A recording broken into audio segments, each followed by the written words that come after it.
À la fin des années 80, un médecin belge, le docteur Paul Henry, peaufine les détails d'une nouvelle branche de la phytothérapie. Elle utilise les propriétés des bourgeons des plantes et des arbres, c'est la gémothérapie.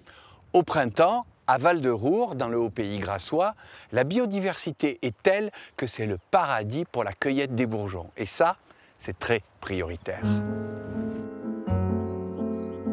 C'est des bourgeons de cornoiller sanguin. En gémothérapie, il est très connu parce que c'est un remède du cœur. C'est un remède de la prévention de l'infarctus.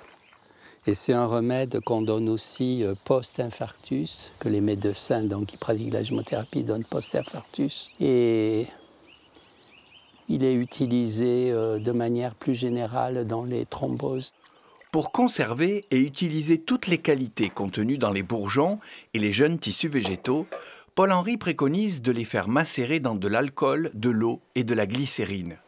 Pour optimiser le résultat, après 25 ans de pratique, au Gatilier, on utilise de la blanche d'Armagnac en biodynamie plutôt que de l'alcool industriel et du sucre de raisin plutôt que de la glycérine qui peut poser des problèmes au niveau digestif. Le plus important pour nous, c'est l'approche sensorielle, on va dire, exactement comme on fait pour les vins, pour apprécier la qualité d'un vin. C'est-à-dire on travaille surtout avec le sens olfactif. Et puis ensuite, l'autre porte d'entrée, c'est l'analyse de certains composants, type polyphénol, dont on vérifie qu'ils sont bien extraits avec l'excipient qu'on utilise. On peut parler d'une phytothérapie au sens large, c'est-à-dire d'une phytothérapie qui ne travaille pas simplement avec les plantes en infusion ou par exemple en teinture mère. Chacune de ces phytothérapies a en quelque sorte un ensemble d'utilisations particulières et un champ d'application légèrement différent.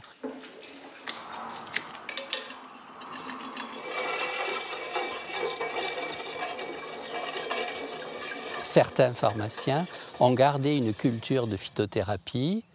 C'est vraiment comme s'ils avaient gardé une fibre d'apothicaire, mais c'est le cas de très peu de pharmaciens.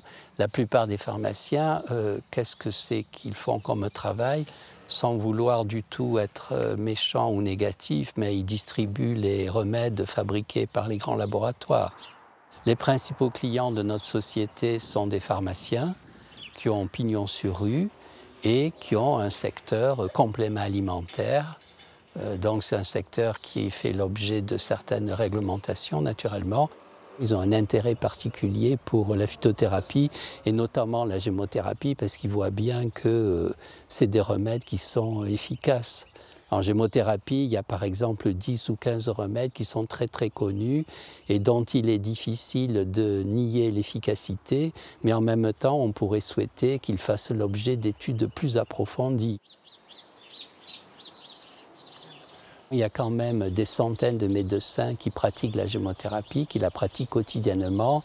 Les pharmaciens, il y en a quand même sans doute des centaines aussi, qu'actuellement, on pourrait faire des études supplémentaires, mais évidemment, les grands labos ne sont pas intéressés par ça, puisqu'il n'y a pas de perspective de gagner beaucoup d'argent avec ça.